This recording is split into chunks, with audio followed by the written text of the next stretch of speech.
너무 어려운 곡을 선택한 것 같아요.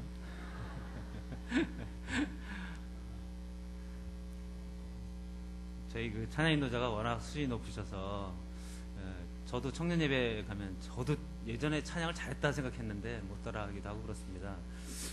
수준을 조금만 낮춰주시면 잠시 기도하고 함께 말씀 나누겠습니다. 살아계신 하나님, 은혜를 감사합니다. 우리가 의식하거나 의식하지 못하거나 주님 이곳에 와 계시고 주님 친히 말씀하여 주시기를 우리가 간구합니다. 그 말씀에 감동되게 하여 주시고 그 말씀으로 인하여 새롭게 되는 우리들 되도록 도와주옵소서. 감사드리며 예수 그리스도의 이름으로 기도합니다. 지난 주간에는 저희 집 베란다에 선인장, 작은 선인장이 하나 있었는데 몇 년이 지나도록 꽃을 피우는 적이 본 적이 없었습니다. 지난주에 우연히 보니 빨간 봉우리가 올라오더니 꽃이 피었습니다. 봄이 오는 소식을 여실히 보여줬던 장면이었고 참 감동되었습니다. 저게 꽃이 피는지조차도 알지 못했던 선인장에 꽃이 피는 것을 보면서 참 마음에 하나님이 일하고 계시고 우리가 잠자고 있는 시간에도 하나님 여전히 일하고 계시다는 것을 느끼는 시간이어서 참 감사했습니다. 봄은 여전히 우리가 모르는 새에 오고 있습니다. 믿습니까? 우리 마음 가운데 어둠이 짙고 우리 마음 가운데 겨울이 깊은 것 같아도 봄은 여전히 오고 있고 하나님의 섭리는 계속 이루어져 가고 있습니다. 이러한 봄이 되면 우리는 마음이 약간씩 들뜨기도 하고 새로운 다짐을 하기도 합니다. 마치 대학생들이 새 학기를 시작하는 준비를 하는 것처럼 우리는 봄을 맞이할 준비를 하게 됩니다. 이러한 봄에 한 번쯤 우리는 이 봄에 우리는 어떤 존재로 살아가야 되는지를 한번 생각해 보면 좋겠다, 이런 생각들을 하고 오늘 말씀 에베소서 2장 10절을 들고 여러분 앞에 섭니다. 에베소서는 옥중서신이라고 합니다. AD 62년경에 사도 바울이 로마에 이제 압송되어 가서 그 로마에서 감옥에서 자신이 애정을 갖고 사역했던 에베소 교회에 보낸 편지로서 옥중서신이다, 이런 표현을 씁니다. 그러나 이 에베소서는 옥중서신이라는 의미보다도 어쩌면 신구약 이 66권을 압축해 놓은 성경이다, 이렇게 보셔도 될 정도로 굉장히 소중한 책입니다. 그래서 저는 모든 성도님들께 이 에베소서를 반드시 필독할 것을 권면을 드리고요, 반드시 완독할 것, 그리고 반드시 여러 번 습독할 것을 좀 권면을 드립니다. 아멘. 네. 왜냐하면 이 에베소서의 6장으로 이루어져 있는 이 에베소서는 앞에 1, 2, 3장은 그리스도인의 존재, 빙에 관하여 이야기합니다. 그리고 4, 5, 6장은 그리스도인의 행함, doing에 관하여 이야기합니다. 그래서 이 에베소서를 전체를 잘 이해하게 되면 그리스도인은 과연 누구인가 라는 것에 대한 대답을 할 수 있게 되어지고, 또 이 6장을 잘 읽게 되면 그리스도인은 어떻게 살 것인가에 대한 답을 여러분 자신이 갖게 될 것입니다. 교회적으로 지금 행복의 초대를 하고 있습니다만, 여러분이 나가서 전도할 때 그리스도인이란 누구냐라고 묻는다면 무엇이라고 답하시겠습니까? 그리스도인이란 어떻게 사는 사람이냐라고 묻는다면 뭐라고 답하시겠습니까?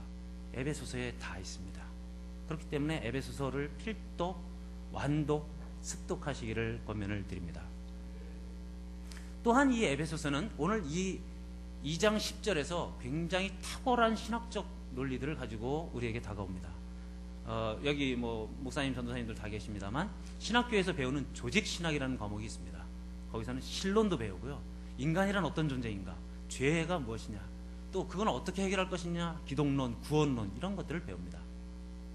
오늘 저는 이 오후 시간에 조직신학을 한 편의 설교로 완전히 끝내드릴까 작정합니다.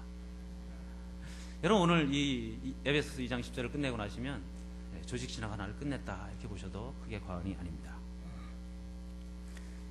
오늘 이 2장 10절은 이렇게 세 부분으로 나눌 수 있습니다. 우리는 그의 만드신 바라 라고 하는 한 구절이 있고요, 선한 일을 위하여 지으심 받은 자니 라는 구절이 있고요, 그리스도 안에서, 이렇게 세 개의 구절로 나눠볼 수 있습니다. 첫 번째, 우리는 그의 만드신 바라, 창조론이면서 신론을 이야기합니다. 우리는 창조에 대해서 우리가 본 적이 없기 때문에 그렇게 이게 얼마나 멋있었는가 잘 모릅니다. 그런데 이 시간 한번 상상해 보십시오. 우리가 한번 직접 창조를 한다고 생각해 보십시오. 그리고 그 창조를 어떻게 하면 만들 수 있을까 한번 우리 손으로 한번 상상해 보십시오. 우주라는 곳이 혼돈 가운데 있었습니다. 그 혼돈에 있었던 우주를 우리의 손으로 이렇게 저렇게 갈라서 은하계를 만듭니다. 그리고 은하계 속에 태양계를 만듭니다. 태양계의 지구를 만듭니다. 지구와 수금지와 모토 천의 명, 모든 행성들이 아름답게 잘 균형을 맞추고 돌아가도록 만들어줍니다. 지구 위에 수증기들을 모아서 한 군데 바다를 만듭니다. 땅이 드러나게 합니다. 그리고 그 위에 식물이 자라게 합니다. 식물들마다 각종 열매를 맺게 합니다. 그리고 동물들을 다니게 합니다. 새들을 공중에 뿌려놓습니다. 해와 달과 별들을 놓습니다. 그리고 곳에 살펴시 인간, 나 김석진을 하나님이 놓으셨습니다. 하나님이 이렇게 아름답고 창업하고 멋진 일들을 하셨습니다. 조금 더 깊이 들여다볼까요? 풀잎에 맺힌 아침 이슬, 그 이슬을 곤충들이 먹고 자라납니다. 우리 2층에 영아부 아이들이 있습니다. 저 아이들이 엄마 뱃속에서 꼬물꼬물 자라납니다. 그 꼬물꼬물 자라나는 것이 어찌나 신비한지요. 도무지 인간으로는 상상할 수 없는 그 꼬물거림으로 지금 우리가 존재합니다. 우리가 이 물건들을 만질 때마다 이 속에 원자와 중성자와 양성자와 밀입자와 쿼크 입자, 뭐 희한한 얘기들을 합니다. 이것들이 이렇게 기가 막히게 조립되어 있습니다. 이 모든 것을 하나님이 만드셨습니다. 믿습니까? 이것을 칼빈은 이렇게 얘기합니다. 하나님의 극장이다, 이렇게 표현합니다. 우리 주변을 돌아보십시오. 아침 해가 뜰 때에 하나님이 띄우시는 그 아침 햇살 속에 하나님의 극장을 봅니다. 구름 속에 가려졌던 그 구름이 갈라지면서 태양빛이 쫙 내리 뻗을 때 우리는 하나님의 극장을 경험하고 있습니다. 우리 손에서 이 아름다운 이 손이 움직이는 것, 이것들을 볼 때, 이 아름다운 연주가 일어나는 걸 볼 때 우리는 하나님의 극장을 보게 됩니다. 오늘 점심 드신 것이 아름답게 소화돼서 배설까지 아무 문제 없이 이루어지는 것, 이거 정말 기적 중의 기적입니다. 여기 계신 젊은 청년들은 이게 기적이라고 느껴지지 않아요. 그러나 우리 권사님들, 장로님들은 느낍니다. 이상하게 물이 자꾸만 기도로 넘어가요. 네. 기침 한번 하다가 자꾸 침이 기도로 넘어가요. 그렇죠? 이건 신비입니다. 이런 놀라운 신비로운 하나님의 창조, 그 속에 나를 만드셨다라는 것이 우리 가슴속에 깊이 믿어지신다면 우리는 그 하나님을 찬양하지 않고는 견딜 수 없는 사람들임을 고백합니다. 이렇게 만드신 바라에는 또 하나의 깊은 의미가 있습니다. 만드신 분이 계시다는 것은 그 만들면 받은 사람들이 소유권을 하나님이 갖고 계시다는 겁니다. 우리의 소유주가 그분이시라는 것이고요, 우리의 주인이 그분이시라는 것입니다. 나의 주님, 이렇게 외칠 때 그 주님이라고 하는 것은 당신이 나의 주인님이십니다, 이렇게 얘기하는 것입니다. 당신이 나의 삶의 주인이시고, 내 시간의 주인이시고, 내 재물의 주인이시고, 내 자녀의 주인이시고, 내 모든 것의 주인이십니다 라고 고백하는 것, 그것이 나의 주님이시오, 주인님이시오, 주님이시오, 이렇게 고백하는 겁니다. 아브라함을 봅니다. 창세기 12장에 너는 본토 친척 아비 집을 떠나 내가 너에게 지시할 땅으로 가라, 이렇게 얘기했을 때 아브라함은 본토 친척 아비 집을 떠났습니다. 본토 친척 아비 집을 떠나는 것이 아주 단순한 것처럼 느껴지고 우리가 문자적으로 읽으면 아무것도 아닐 수 있습니다. 그러나 여러분 기억하십시오. 이 시대가 아니고 그 시대는 본토를 떠난다, 땅을 버린다는 것은 굶어 죽을 수 있는 확률이 100%입니다. 친척 아비집을 떠난다는 것은 이 시대와 다릅니다. 이 시대처럼 항공권을 끊어서 외국에 가도 아무 안전상의 문제가 없는 그런 시대가 아닙니다. 그 시대에는 남의 땅에 함부로 들어갔단 그대로 칼 맞아 죽을 수 있는 목숨을 건 행위였습니다. 자기를 보호할 수 있는 인간관계를 다 끊고 자기를 보호할 수 있는 자기와 함께한 동역자들을 다 놓고 본토 친척 아비집을 떠나서 하나님이 지시하는 이방 땅으로 가라는 것은 죽음을 각오하라는 이야기입니다. 아브라함은 자신의 모든 삶이 하나님 것이라고 하는 주인됨을 본토 친척 아비집을 떠나라고 하는 것에 순종함으로써 몸으로 보여준 사람입니다. 지금도 우리에게 하나님 그렇게 말씀하실 수 있습니다. 본토 친척 아비집을 떠나라. 너의 재산을 버리라. 네가 의지했던 재물을 버리라. 네가 의지했던 인간관계를 버려라. 네가 의지했던 그 모든 권력과 명예와 이것들을 다 버려라. 하나님이 그렇게 말씀하실 때 과연 우리는 아브라함처럼 할 수 있는지 이 시간 나에게 질문해 보아야 할 것입니다. 아브라함은 또 한 번 시험에 빠집니다. 22장에 그 100세에 낳은 아들 이삭을 모리아산에 가서 바쳐라, 하나님 말씀하십니다. 저는 이 장면에서 깜짝 놀랍니다. 아브라함이 한순간의 두려움도 없이 이삭을 데리고 나무붙짐을 지고 하인을 데리고 모리아산에 갑니다. 그리고 하인들을 내비두고 올라갑니다. 뚜벅뚜벅. 이삭이 묻습니다.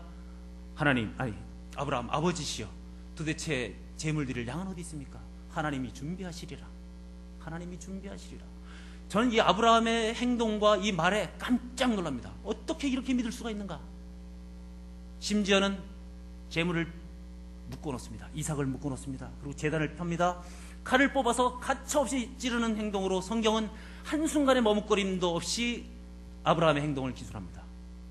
아브라함은 지금 아들을 죽이는 데 있어서 한순간의 머뭇거림도 없습니다. 칼을 찌르려고 하는 순간 오히려 하나님이 긴장하십니다. 아브라함아, 아브라함아. 하나님이 긴장하십니다. 그리고 하나님 그렇게 말씀하십니다. 이제야 내가 나를 경외하는 줄 아노라. 이제야 내가 나를 경외하는 줄 아노라. 아브라함의 믿음은 하나님을 긴장시킬 정도였습니다. 이것이 자기 신의 소유, 내 아들마저도 당신의 소유입니다. 내게 주신 모든 것이 당신의 소유입니다 라고 고백했던 아브라함의 믿음이었습니다. 이것이 우리는 그의 만드신 바라 라고 하는 말씀을 진정 믿는 사람들의 마땅한 반응이어야 할 줄로 믿습니다. 마틴 루터는 그렇게 이야기하죠. 당신의 지갑의 회심이 진정한 회심이다. 당신의 지갑의 회심이 진정한 회심이다. 나의 모든 것이 주님으로부터 왔습니다라고 고백하지만 막상 여러분 지갑 꺼내서 하나님 앞에 내어놓으십시오 하면 갑자기 손이 떨려오는 것이 우리 아닙니까? 결단하시기 바랍니다. 정말 우리의 모든 것이 하나님으로부터 온 것임을 확신한다면 우리의 지갑, 우리의 물질, 내 시간, 내 재능, 내 생명, 내 자녀, 나의 목숨을 당장 걷어가신다 할지라도 아멘 할렐루야로 갈 수 있는 우리 모든 성도가 되시기를 간절히 권면드립니다. 이게 그의 만드신 바라입니다. 그런데 만드신 목적이 또 하나 있습니다. 하나님은 우리를 만드실 때 그냥 만들지 않으셨습니다. 목적을 갖고 만드셨습니다. 어떤 목적입니까? 선한 일을 위하여 지음받은 자니. 하나님은 우리를 만드셨습니다. 만드실 때 그냥 만들지 아니하시고 사용하려고 만드셨습니다. 인간 사용법을 만드셨습니다. 김석진에 대한 사용법을 그분은 가지고 계십니다. 김석진에 대한 사용법 무엇입니까? 선한 일을 위하여입니다. 성경을 쭉 찾아봅니다. 아가도스 에르곤이라고 하는 헬라어를 사용합니다. 이 아가도스 에르곤이라고 하는 그 말은 하나님이 만드신 선한 것에 사용되는 유일한 단어입니다. 이 단어가 성경에 132곳이 있습니다. 그 선한 일을 찾아보니 여러 군데 나옵니다만 시편 147편 1절엔 이렇게 나옵니다. 이 백성은 나의 찬송을 부르게 하려 함이라. 이런 말을 합니다. 이사야 43장 21절에 이렇게 말씀합니다. 이 백성은 나를 위하여 지었나니 나의 찬송을 부르게 하려 함이라. 가끔 내가 왜 사냐고요? 도대체 내가 왜 살지요? 우리 청년들에게 있는 질문입니다. 우리 젊은이들에게 있는 질문입니다. 어쩌면 어른이 된 우리들에게도 도대체 내가 왜 살지요? 라고 하는 질문이 여전히 남아있는 분들도 계실 수 있습니다. 그때 성경은 단호하게 이야기합니다. 이 백성은 내가 나를 위하여 지었나니 나의 찬송을 부르게 하려 함이라. 외우기도 쉽습니다. 이사야 43장 21절 거꾸로 하면 1, 2, 3, 4입니다. 예, 외워지시죠? 잃어버릴 때마다 이사야 43장 21절을 외우십시오. 이 백성은 나를 위하여 지었나니 나의 찬송을 부르게 하려 함이라. 좋습니다. 여러분 오늘 찬송 마음껏 부르셨습니다. 사실 저는 양에 차진 않습니다. 우리의 찬송이 여러분들 주일날 오전 예배에 제가 맨 앞에 찬송 부르는 거 보면 좀 광신도 같다 이렇게 느낄 수도 있겠습니다만 찬송 정말 목청껏 부르십시오. 찬양 가운데 임재하시는 하나님이 우리 마음에 오셔서 우리 마음을 바꾸실 것이고 그 찬양 가운데 임재하시는 하나님이 그 성령님이 우리를 송두리째 잡아 흔드실 것이고 그때 이전엔 알지 못했던 내가 살아나는 놀라운 경험들을 여러분 하시게 될 겁니다. 제가 청년들 제자훈련하면서 묻습니다. 너는 언제 성령 체험을 받았느냐? 수련회 가서 찬양하며 기도하며 성령 체험을 받았다 이렇게 얘기합니다. 성령 체험을 받은 사람과 받지 않은 사람은 겉으로 보기에 별 차이 없어 보입니다만 완전히 다른 삶을 살아갑니다. 청년 중에 한 명이 이런 고백을 했습니다. 예전엔 내가 자존감이 떨어졌습니다. 예전엔 내가 무엇을 해도 자존감이 떨어졌습니다. 성령 체험을 받고 나니 하나님이 나를 위하시면 누가 나를 대적하리요? 그의 자존감이 세상 끝까지 미칠 정도로 강한 자존감을 갖고 있는 걸 보았습니다. 여러분, 성령 충만하면 여러분의 겉모습, 여러분의 가진 것, 여러분의 외견적인 모든 것은 아무 문제가 되지 않습니다. 여러분 안에 세상보다 더 큰 분이 계시기 때문입니다. 선한 일을 위하여 지으심을 받은 자, 찬양하는 것이 선하다, 이렇게 말씀했습니다. 두 번째로 찾아볼 말씀은 미가서 6장 8절 말씀입니다. 사람아, 선한 것이 무엇인지를 내게 보이셨나니. 미가서 6장 8절이 이렇게 시작합니다. 사람아, 하나님께서 선한 것이 무엇인지를 내게 보이셨나니. 하나님이 이미 우리에게 선한 것이 무엇인지를 보여주셨습니다. 그러며 이렇게 얘기합니다. 공의를 행하며 인자를 사랑하며 하나님과 겸손히 행할 것이 아니냐, 이렇게 세 가지를 이야기합니다. 선한 것을 성경은 이렇게 이야기합니다. 공의를 행하고 인자를 사랑하며 하나님과 겸손히 행할 것이 아니냐, 이렇게 표현합니다. 도대체 공의가 무엇입니까? 우린 공의를 잘 알고 있는 것처럼 생각합니다. To act justly. 공평하게 행동하는 것이 무엇입니까? 우린 다 알고 있다고 생각합니다. 그러나 다 알고 있지 못합니다. 성경은 공의에 관하여 저울추에 관련된 이야기로 9절, 10절을 이야기합니다. 장사꾼들이 저울추를 속이는 것은 정의롭지 못한 것이다 라고 이야기할 때 공의를 이야기합니다. 사무엘하 12장 다윗의 이야기가 나옵니다.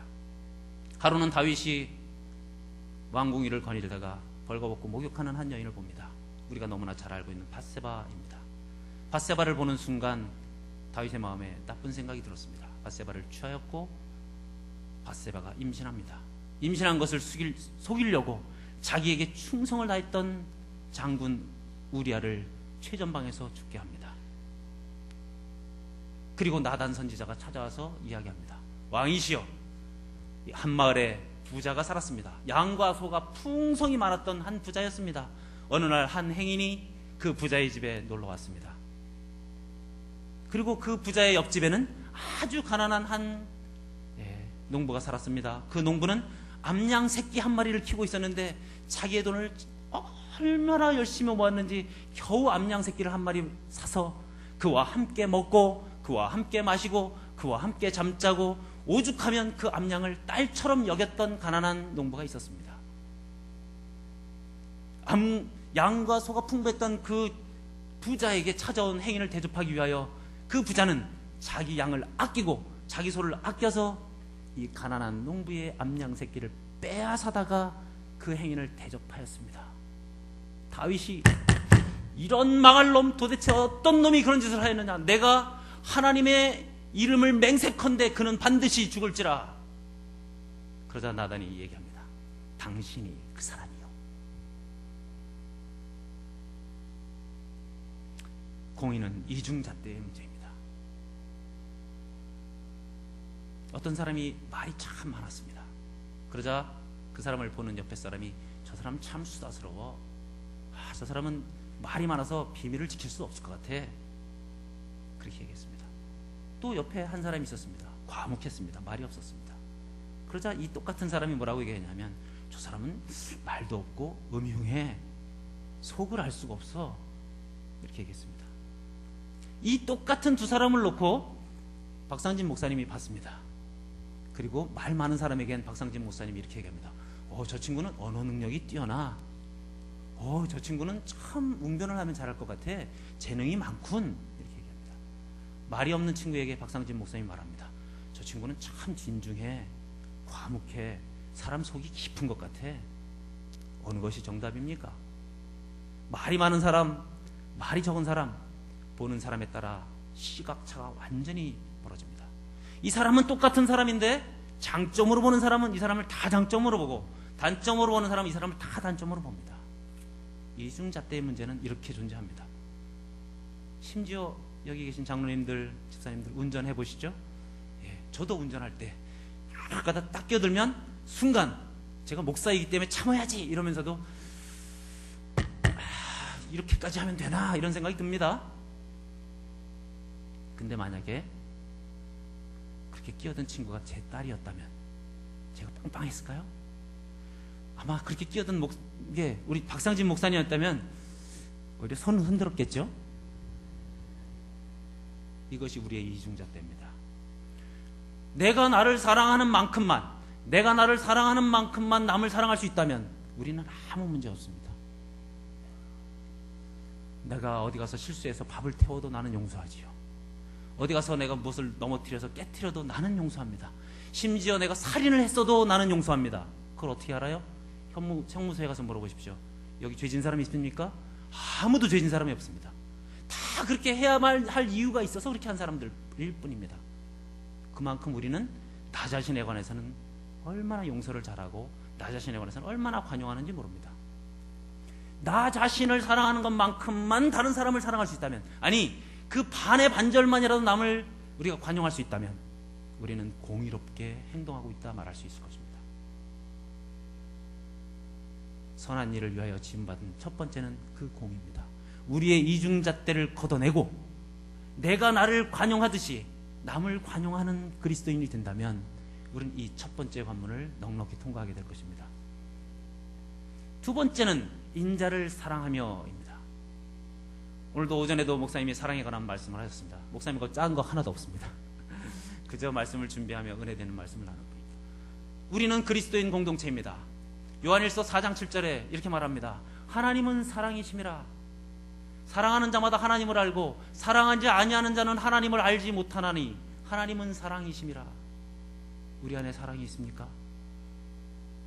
우리 안에 사랑이 있습니까? 우리가 정말 사랑을 압니까? 사랑을 알지 못하면 우리는 하나님을 알지 못하는 것입니다. 그래서 이 사랑은 너무나 어렵고도 너무나 쉽게 느껴지기도 하면서도 어려운 것이 사랑입니다. 고린도전서 13장 1절에서 3절은 이렇게 얘기합니다. 너희가 천사의 말을 하거나 방언을 하거나 심지어 예언을 할지라도 사랑이 없으면 울리는 꽹과리와 징이 되고, 너희의 모든 것을 내어서 구제하여도 심지어 너희 몸을 불사르게 내어줄지라도 사랑이 없으면 아무 유익이 없느니라. 저는 이 말씀에 충격을 받습니다. 모든 것을 다 내어주어 구제하고 내 몸을 불사르게 내어줄지라도 사랑이 없으면 아무것도 아니라고 하는 이 말씀은 저를 좌절하게 합니다. 그러나 위로를 받습니다. 그래도 하나님이 우리를 사랑하시니까요. 누가 이 사랑에서 끊을 자 있느냐? 환난이나 공고나 적신이나 칼이라, 높음이나 깊음이나 천사나 권세자들이나 그 어느 것도 그리스도의 사랑에서 끊을 자 없도다. 할렐루야. 그리스도의 사랑에서 우리를 끊을 자는 없습니다. 단지 우리가 사랑받은 것만큼 사랑할 수 있으면 좋겠는데, 사랑받은 것만큼 아니면 그 절반, 반의 반절이라도 사랑했으면 좋겠는데 그것이 안 되는 것이 우리의 좌절이지요. 그래서 성경은 이렇게 얘기합니다. 1만 달란트 빚진 자가 있었다. 왕에게 1만 달란트 빚진 자가 왕으로부터 빚을 갚으라는 독촉을 받기 시작합니다. 그때 1만 달란트 빚진 자가 왕에게서 싹싹 빕니다. 왕이시여, 자비로운 왕이시여, 한 번만 다 참아주십시오. 내가 갚으리이다. 왕이 불쌍히 여겨서 1만 달란트를 탕감해 줍니다. 여러분, 1만 달란트가 얼마나 큰 돈인지 아십니까? 1달란트가 20년 연봉입니다. 그러면 도대체 1만 달란트는 얼마짜리입니까? 20만 년 연봉입니다. 3천만 원으로 따지면 얼마입니까? 6조 원입니다. 지금 6조 원을 탕감을 받았습니다. 6조 원을 탕감받은 자가 문 밖을 딱 나가는 순간 자기에게 100데나리온 빚진 자를 만났습니다. 100데나리온은 얼마입니까? 노동자 하루 품삯이 1데나리온입니다. 그럼 100데나리온, 그러면 100일 품삯입니다. 네, 적지 않습니다. 3천만 원 연봉으로 따지면 1,000만 원을 빚진 자입니다. 그자 이 친구가 1만 달란트 빚진 그것을 탕감받은 자가 나가서 100데나리온 받은 자의 목을 흔들었습니다. 성경을 보십시오. 목을 흔들며 내 빚을 갚아라. 갚지 않을 것이면 넌 옥에 들어가서 내 빚을 갚을 때까지 있어라. 옥에 집어넣습니다.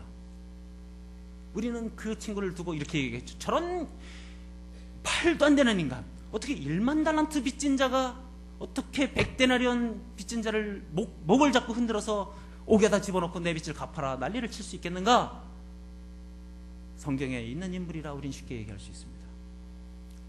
우리를 돌아보십시오. 우리가 죽을 죄인 맞습니까? 우리 죽을 죄를 위해서 예수님이 대신 돌아가신 것을 믿습니까? 그 십자가에서의 대속, 그것을 믿는다면, 우리의 생명을 대속하신 그 예수님을 믿는다면, 내 옆에서 방금 전에 신장 너 영 형편없어 말하는 뒷담화한 그 사람을 내가 쫓아가서 뒤통수를 칠 수 있겠습니까? 조금 전에 나한테 100만 원 손에 입힌 사람을 쫓아가서 멱살을 잡고 너 나한테 100만 원 손에 입혔어라고 우리가 멱살을 잡을 수 있겠습니까? 그럴 수 없습니다. 이게 인자를 사랑하며의 사랑의 기준입니다. 우리에게 하나님 요청하시는 사랑의 기준은 그렇습니다. 여러분 좌절되십니까? 좌절하지 마십시오. 우리를 도우시는 분이 계시기 때문입니다. 함께 겸손히 행하고 내가 세상 끝날까지 너와 함께 하겠다 말씀하시는 하나님이 계시기 때문입니다. 우리의 힘으로는 할 수가 없습니다. 그러나 그분이 우리를 세상 끝날까지 동행하시겠다 말씀하셨기 때문에 우리는 위로를 받고 또한 힘을 다시 한번 냅니다. 브라더 로렌스라고 하는 로렌스 형제라고 하는 사람이 쓴 책이 있습니다. 하나님의 임재 연습이라는 책입니다. 그 책에 그분은 이제 수도원의 수도사였습니다. 그분은 잔디 깎으며 하나님을 얘기합니다. 하나님, 잔디가 많이 길도록 제가 게을렀군요. 하나님, 이 잔디 속에서는 도대체 하나님 어떤 말씀을 하시렵니까? 그는 밥을 지으면서 하나님께 대화합니다. 하나님, 이런 밥을 주셔서 감사합니다. 이 쌀을 만들었던 저 사람들, 저 앞에 있는 저 사람들 하나님 축복해 주시고요. 이 쌀이 여기까지 오도록 인도해 주시고 제가 이 밥을 먹을 수 있도록 일용할 양식을 공급해 주셔서 감사합니다. 타이프를 치면서 로렌스 형제는 얘기합니다. 하나님, 제가 지금 만들고 있는 이 문서가 세상을 바꾸고 세상을 환하게 만들고 그런 문서가 되게 해주세요.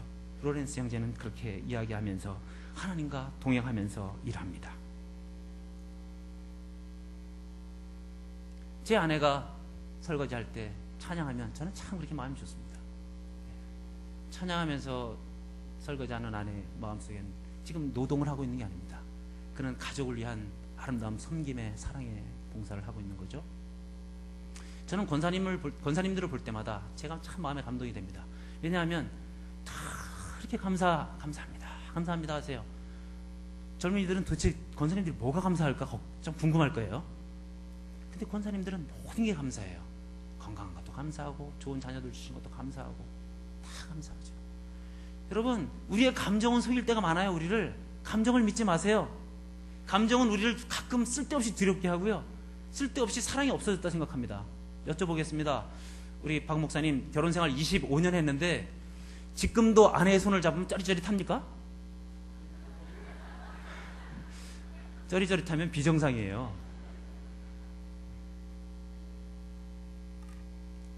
감정은 처음에 연애할 때는 손잡아도 짜릿짜릿합니다. 그러나 5년 10년 살면 여자 손인지 남자 손인지 아내 손인지 내 손인지 몰라요. 그게 정상입니다. 감정은 그렇게 찰나적이고 순간적입니다. 늘 변합니다. 그래서 우리 감정을 믿으시면 안 돼요. 그렇게 감정을 믿는 사람들이 사고를 칩니다. 내가 아내에 대한 감정이 없어졌어요. 20년 30년 살다 보니까. 그러면 사랑하지 않는 겁니까? 아닙니다. 여전히 나는 그를 사랑합니다. 이제는 훨씬 원숙한 사랑을 하고 있는 거죠. 그런데 그 감정이 안 생겨요. 오히려 저기 휙 지나가는 젊은 예쁜 여자에게 감정이 생겨요? 그럼 그게 사랑입니까? 욕정이죠. 네. 잘 구별할 수 있어야 돼요. 여러분, 우리의 감정은 우리를 속입니다. 감정에 속지 마시기 바랍니다. 하나님은 우리에게 그 감정으로 사랑하라고 말씀하신 적이 한 번도 없습니다. 그리스도의 큰 사랑으로 사랑하라고 말씀하십니다. 그리고 내가 너를 그렇게 사랑한다고 말씀하십니다. 그래서 내가 너를 동행한다고 말씀하십니다. 언제까지요? 세상 끝날까지 너희와 함께하리라. 할렐루야. 그 사랑으로 사랑하시는 그 동행하심 때문에 우리는 오늘도 살고 있고 오늘도 거룩한 하루를 견딜 힘을 주시는 겁니다. 그러나 지금도 아멘이 안 되시는 것은 그래도 잘 안 되는 걸요. 목사님 그렇게 말씀하시지만 그래도 잘 안 되는 걸요 라고 하는 고백이 여러분 가운데 있는 줄로 느껴집니다. 그렇습니다. 그래서 우리는 이것을 영적 전쟁이라고 부릅니다. 내가 너희에게 화평을 주러 온 줄 아느냐? 검을 주러 왔다. 하나님은 우리에게 전쟁을 하도록 오셨어요. 예수님은 우리에게 전쟁을 치르도록 오셨어요. 그래서 우리를 그리스도의 군사로 부르셨어요. 여러분, 때로 화평, 때로 평강, 때로 평화, 때로 샬롬을 누립니다. 언제? 그리스도 안에 성령의 충만함을 누릴 때. 그러나 그 순간, 우리가 문 밖을 딱 나가는 순간 세상의 사단의 권세 잡은, 공중 권세 잡은 세력들이 우리를 삼키려고, 우리를 쓰러뜨리려고, 여러분 부흥회 때 은혜 충만히 받고 가면 집에 가면 갑자기 자식이 속을 새기고, 부흥회에서 은혜를 충만히 받고 가면 평소에 안 하던 남편이 잔소리를 하고, 부흥회 때 은혜를 충만히 받고 길에 나가는 순간 차가 끼어들어서 은혜를 깨트리고, 돌짝밭에 떨어진 씨를 납작 채가는 사탄을 여러분 기억하시기 바라요. 그냥 두지 않으세요. 그냥 우리를 넘어뜨리려고 하는 사탄의 세력들을 기억하세요. 선줄로 생각하는 자마다 넘어질 것을 염려하라. 여러분 겸손하세요. 하나님 앞에. 그냥 두지 않으시는데 마지막으로 그리스도 안에서라는 구절을 우리에게 주십니다. 기독론입니다. 하나님, 나는 잘하고 싶었어요. 지지난달에 그림 묵상이라는 책을 사신 분은 그 책의 한 구절에서 그런 그림을 보실 수 있습니다. 거기에 한 젊은이가 예수님 앞에 무릎을 꿇고 있습니다. 예수님이 그 어깨에 손을 얹고 있습니다. 그 젊은이가 고백합니다. 어깨가 들먹거리는 모습이 보입니다. 그림이지만, 하나님, 나 잘하고 싶었어요. 예수님, 나도 잘하고 싶었다고요. 정말 잘하고 싶은 것이 우리들의 마음 아닙니까? 그런데 잘 안 되는 것이 또 우리들의 모습 아닙니까? 그때 우리는 이 청년처럼 예수님 앞에 무릎을 꿇어야 합니다. 하나님, 나도 잘하고 싶어요. 하나님, 잘할 수 있게 해주세요. 하나님, 도와주세요. 부르짖어 외치는 기도를 하나님은 외면하지 않으십니다. 그래서 그 부르짖는 기도 앞에 하나님이 물 붓듯이 부어주시는 성령의 충만함을 우리가 누리게 된다면 우리는 넉넉히 이길 줄로 믿습니다. 넉넉히 우리는 공의로운 사람으로 살아갈 것이고, 넉넉히 우리는 그리스도의 사랑을 빚진 자로서 그 사랑의 빛을 갚으며 살아가는 자가 될 것이고, 하나님과 동행하는 그 기쁨, 아파트 앞에, 베란다 앞에 걸을 때마다 하나님과 같이 산책하고, 공원을 산책하고, 그 산을 등산할 때에 하나님과 손잡고 등산하고, 하나님과 매일매일의 거룩한 하루를 살아가고, 매주 하나님과 동행하며 살아가고, 매달 이 한 해를 하나님과 동행하는 삶을 너끈히 살아갈 수 있는 줄로 믿습니다. 오직 그리스도 안에서, 오직 그리스도 안에서. 기도하시겠습니다.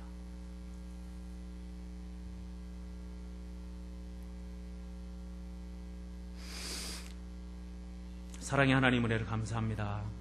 그 큰 사랑 받았는데 하나님, 그 사랑으로 우리를 점령하여 주옵소서. 그 사랑을 발끝만큼이라도 닮아가는 우리가 되게 하여 주옵소서. 그래서 이 땅 걸어가는 삶 속에 우리가 한 걸음 한 걸음 걸을 때마다 그리스도의 사랑이 묻어나게 하여 주옵소서. 우리가 만나는 사람마다 그리스도의 사랑으로 손잡게 하여 주옵소서. 우리가 마주쳐 대화하는 사람마다 우리에게서 그리스도의 향기가 나가게 하여 주옵소서.